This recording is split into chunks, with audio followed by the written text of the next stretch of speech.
ఏపీపై జనసేనాని పవన్ పూర్తి focus పెట్టనున్నారా? December 1న జరిగే విస్తృత స్థాయి సమావేశంలో పవన్ దిశానిర్దేశం చేయనున్నారా? పార్టీ కేడర్ పవన్ ఆశయ సాధన కోసం పూర్తి స్థాయిలో శ్రమించబోతోందా?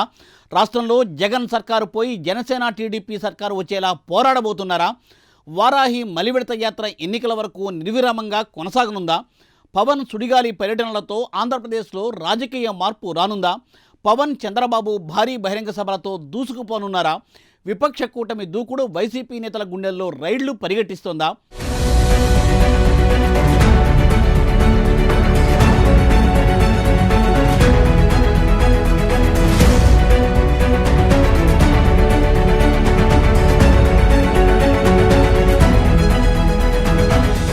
ఆంధ్రప్రదేశ్ రాజకీయం రంజుగా మారింది. ఇప్పటికే అధికార వైసీపీ సామాజిక యాత్ర పేరుతో ప్రజల్లో ఉంటోంది. పాదయాత్ర ద్వారా లోకేష్ జనంలో ఉంటున్నారు. జనసేన కూడా అనేక కార్యక్రమాలతో, అలాగే పవన్ కళ్యాణ్ వారాహి యాత్రలతో జనంలో పర్యటిస్తున్న సంగతి తెలిసిందే. అయితే ఎన్నికల వరకు గ్యాప్ లేకుండా జనసేన చేపట్టాల్సిన కార్యక్రమాలపై దిశానిర్దేశం చేయనున్నారు సేనాని. డిసెంబర్ 1న జనసేన విస్తృత స్థాయి సమావేశంలో అనేక అంశాలను పవన్ క్యాడర్కు, నేతలకు దిశానిర్దేశం చేయనున్నారు. ఈ భేటీలో రాజకీయ వ్యవహారాల కమిటీ చైర్మన్ నాదెండ్ల మనోహర్, రాష్ట్ర ప్రధాన కార్యదర్శి నాగబాబుతో పాటు పార్టీ పీఏసీ సభ్యులు, కార్యవర్గ సభ్యులు, జిల్లా, నగర అధ్యక్షులు, నియోజకవర్గాల బాధ్యులు, అనుబంధ విభాగాల చైర్మన్లు, వీరమహిళా విభాగం ప్రాంతీయ సమన్వయకర్తలు, అధికార ప్రతినిధులు పాల్గొంటారు. జనసేన టీడీపీ క్షేత్రస్థాయిలో సమన్వయంతో చేపట్టాల్సిన కార్యక్రమాలు, ఓటర్ల జాబితాలు, పరిశీలన తదితర విషయాలపై కూడా చర్చిస్తారు. టీడీపీ జనసేన పొత్తు విషయాన్ని ఇప్పటికే ప్రకటించారు. ఇరు పార్టీల మధ్య సమన్వయం కోసం కార్యక్రమాలు కూడా చేపట్టారు. నియోజకవర్గ స్థాయిలో కూడా మీటింగ్ పెట్టారు. దాన్ని మరింత ముందుకు తీసుకువెళ్లేందుకు చేపట్టాల్సిన కార్యక్రమాలు, ఇతర అంశాలపై కూడా చర్చిస్తారు.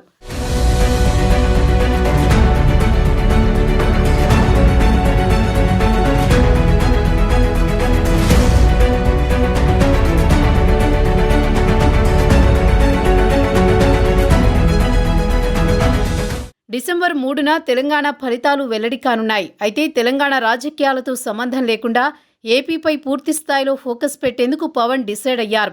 ఇప్పటికే తెలుగుదేశం పార్టీతో సమన్వయ కమిటీల సమావేశాలు పూర్తయ్యాయి. ఇరు పార్టీల శ్రేణులు ఐక్యతగా ముందుకు వెళుతున్నారు. ఇటువంటి పరిస్థితుల్లో పొత్తు విచ్ఛిన్నానికి వైసీపీ విశ్వ ప్రయత్నాలు చేస్తోందని విశ్లేషకులు అభిప్రాయపడుతున్నారు. రెండు పార్టీల మధ్య చిన్నపాటి తగాదాలను సైతం భూతద్దంలో పెట్టి చూపించే ప్రయత్నం చేస్తుంది అధికార పార్టీ. దీనికి చెక్ చెప్పే విధంగా పవన్ ప్రత్యేక వ్యూహం రూపొందించుకుంటున్నట్లు సమాచారం. కేవలం వైసీపీ ప్రభుత్వ వ్యతిరేక ఓటు చీలిపోనివ్వకుండా శ్రేణులకు స్పష్టమైన ఆదేశాలు ఇవ్వడానికి సిద్ధమవుతున్నట్టు తెలుస్తోంది. జనసేన టీడీపీ క్షేత్రస్థాయిలో సమన్వయంతో చేపట్టాల్సిన కార్యక్రమాలు, ఓటర్ జాబితాల పరిశీలన తదితర విషయాలపై చర్చించనున్నట్లు తెలుస్తోంది.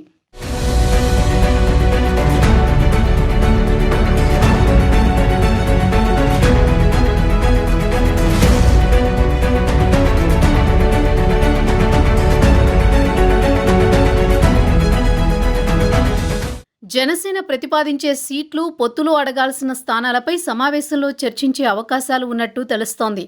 అదేవిధంగా రాష్ట్ర వ్యాప్తంగా 175 నియోజకవర్గాలు ఉండగా అందులో జనసేనకు ఉన్న బలాబలాలు, పార్టీ బలంగా ఉన్న ప్రాంతాలు, అక్కడ పార్టీ శ్రేణుల ఆకాంక్షలు, సీట్ల సర్దుబాటు, ఓట్ల బదలాయింపు, పార్టీలో ధిక్కార స్వరాలపై తీసుకోవాల్సిన చర్యలపై సమావేశంలో చర్చించనున్నట్లు తెలుస్తోంది. ఇప్పటికే ఈ సమావేశంపై జనసేన నాయకత్వం ప్రత్యేక అజెండా రూపొందించినట్టు సమాచారం. ఈ విస్తృత స్థాయి సమావేశంలో కీలక అంశాలపై నిర్ణయాలు తీసుకోనున్నట్టు తెలుస్తోంది. దీంతో ఇరు పార్టీల పొత్తు ప్రకటించిన దగ్గర నుండి వైసీపీ శిబిరంలో కలవరం మొదలైందంటూ, అంతేకాకుండా అడపాదడపా సమావేశం అంటుంటేనే వైసీపీ శ్రేణులకు ఆందోళనకు గురవుతున్నారని రాజకీయ విశ్లేషకులు అంటున్నారు. ఇరు పార్టీల నేతల సంబంధం మరింత దృఢమయ్యేందుకు పవన్ ప్రత్యేక వ్యూహం రూపొందించడంతో వైసీపీ నేతల్లో టెన్షన్ మొదలైంది.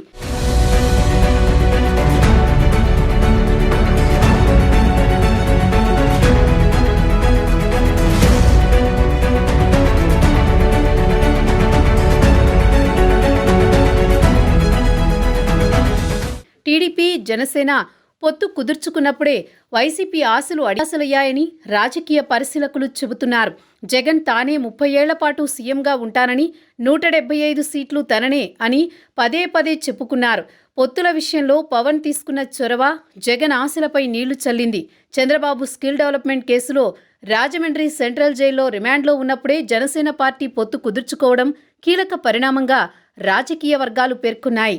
చంద్రబాబుకు సంఘీభావం తెలపడానికి రాజమండ్రి సెంట్రల్ జైలుకు వెళ్లిన జనసేనాని పవన్ కళ్యాణ్ చంద్రబాబును కలిసి పరామర్శించిన అనంతరం జైలు బయటికి వచ్చి మీడియాతో మాట్లాడుతూ రాబోయే ఎన్నికల్లో టీడీపీ జనసేన కలిసి పోటీ చేస్తాయని ప్రకటించడం నాడు సంచలనమైంది. లోకేష్ బాలకృష్ణ సమక్షంలో జనసేనాని పవన్ కళ్యాణ్ పొత్తు ప్రకటన చేయడం ఏపీ రాజకీయాల్లో చాలా కీలకాంశంగా నాడు రాజకీయ విశ్లేషకులు పేర్కొన్నారు. జగన్ లాంటి అసమర్థ అవినీతి ప్రభుత్వాన్ని గద్దెదింపాలంటే ఇరు పార్టీలు కలవాల్సిన అవసరం ఉందని ఆ సందర్భంగా పవన్ కళ్యాణ్ పేర్కొన్నారు. ప్రభుత్వ వ్యతిరేక ఓట్లు చీలిపోకుండా ఉండేందుకే ప్రధానంగా రెండు పార్టీలు పొత్తులు పెట్టుకున్నాయి. ఈ క్రమంలో ఇప్పుడు జనసేనాని పవన్ కళ్యాణ్తో కలిసి వైసీపీ అసమర్థ పాలనపై పోరాటం చేయనున్నారు చంద్రబాబు. ఇప్పటికే రెండు పార్టీలు సమన్వయ కమిటీలు ఏర్పాటు చేసుకుని సమావేశాలు నిర్వహిస్తున్నాయి.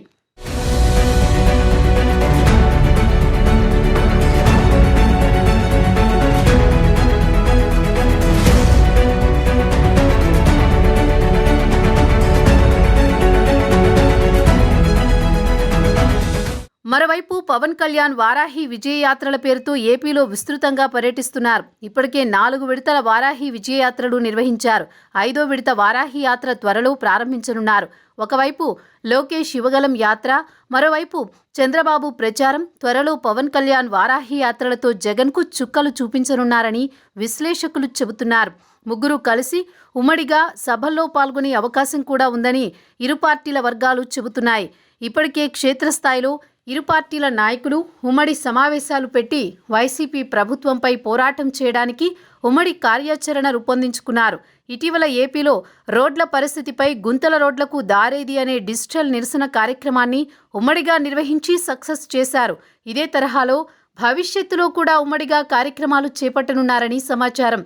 రాష్ట్ర స్థాయి నుంచి గ్రామ స్థాయి వరకు రెండు పార్టీల శ్రేణులు కలిసికట్టుగా వైసీపీ ప్రభుత్వ ప్రజా వ్యతిరేక కార్యక్రమాలపై పోరాటం చేయనున్నారని తెలుస్తోంది. అక్కడక్కడ చిన్న చిన్న సమస్యలు మినహా తెలుగుదేశం జనసేన శ్రేణులు ఒకటిగా కలిసిపోయారని, పొత్తుపై ఇరు పార్టీ శ్రేణులు సంతృప్తిగానే ఉన్నట్లు ఇటీవల నిర్వహించిన కార్యక్రమాలతో అర్థమవుతోందన్నది పరిశీలకుల మాట.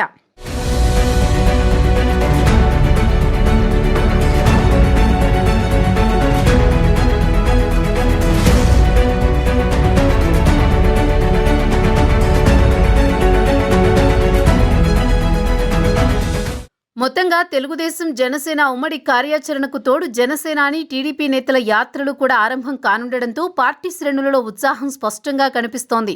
ఒకవైపు ప్రజా సమస్యలపై పోరాటం చేస్తూనే బహిరంగ సభల ద్వారా ఎన్నికల ప్రచారం మొదలుపెట్టడం అన్నది వ్యూహంగా కనిపిస్తోంది. అసలే ప్రభుత్వంపై ప్రజలలో అసంతృప్తి తీవ్రస్థాయిలో ఉందని పరిశీలకులు చెబుతున్నారు. అసలు జనం సంగతి పక్కన పెడితే జగన్ ప్రభుత్వం చేపట్టిన కార్యక్రమాలకు వైసీపీ కార్యకర్తలే మొహం చాటేస్తున్నారని, సొంత పార్టీ నేతలు సైతం పరిస్థితులను అర్థం చేసుకుని తట్టాబుట్టా సర్దుకుంటున్నారని విశ్లేషకులు అంటున్నారు. ఇప్పటికే పరిస్థితి చేయి దాటిపోయిందన్న సర్వేలతో వైసీపీ పెద్దలలో గాబరా మొదలైంది. ఇలాంటి సమయంలో జనసేన టీడీపీ ఉమ్మడి పోరాటం వైసీపీని ఉక్కిరిబిక్కిరి చేసి గుక్క తిప్పుకోనియకుండా చేయడం తథ్యమని పరిశీలకులు విశ్లేషిస్తున్నారు. అధికార పార్టీపై ప్రజలలో పెద్ద ఎత్తున ఉన్న ఆగ్రహం, అసంతృప్తిని ఇక రాజకీయ బ్రహ్మాస్త్రంగా మలుచుకోవడంతో పాటు జగన్ సర్కార్ పాలనను ఎండగట్టడమే పనిగా వ్యూహాలతో ఇప్పుడు ప్రతిపక్షాలు జనంలోకి రానున్నాయి.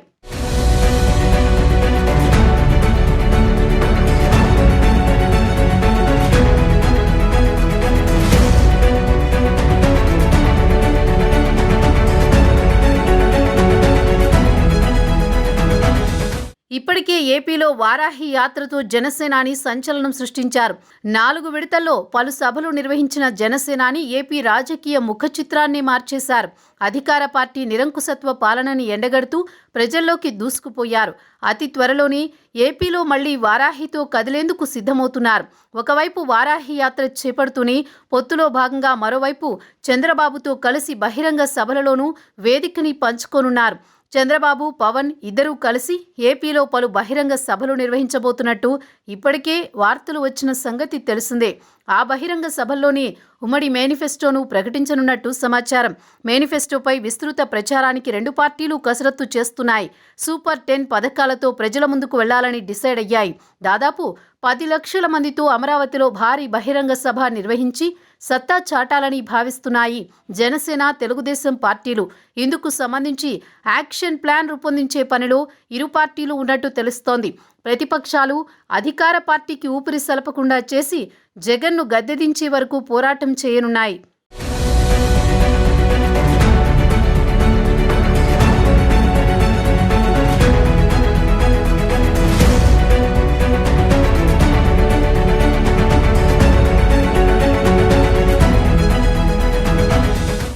ఏది ఏమైనా ఆంధ్రప్రదేశ్లో ఎన్నికల వాతావరణం వచ్చేసిందనే చెప్పొచ్చు. తెలుగుదేశం, జనసేన పొత్తు కలయికతో ఏపీలో రాజకీయ సమీకరణాలు ఒక్కసారిగా మారిపోయాయి. ఒకప్పుడు ఉప్పు నిప్పులా ఉన్న తెలుగుదేశం, జనసేన శ్రేణులు ఒక్కటిగా కలిసి పోరాడడం సమకాలీన రాజకీయాలలో గొప్ప రాజకీయ పరిణామంగా రాజకీయ పండితులు చెబుతున్నారు. వీళ్లతో బీజేపీ కూడా కలిస్తే ఇంకా ప్రభావవంతంగా ఉంటుందని తెలియవస్తోంది. ఇక బీజేపీ తెలంగాణ ఎన్నికల ఫలితాల తర్వాతే ఏపీ రాజకీయాలపై దృష్టి సారించనుంది. ఈ క్రమంలో ఏపీ రాజకీయాల్లో ఏమి జరగనుందో తెలియాలంటే కొంతకాలం వేచి చూడాల్సిందే.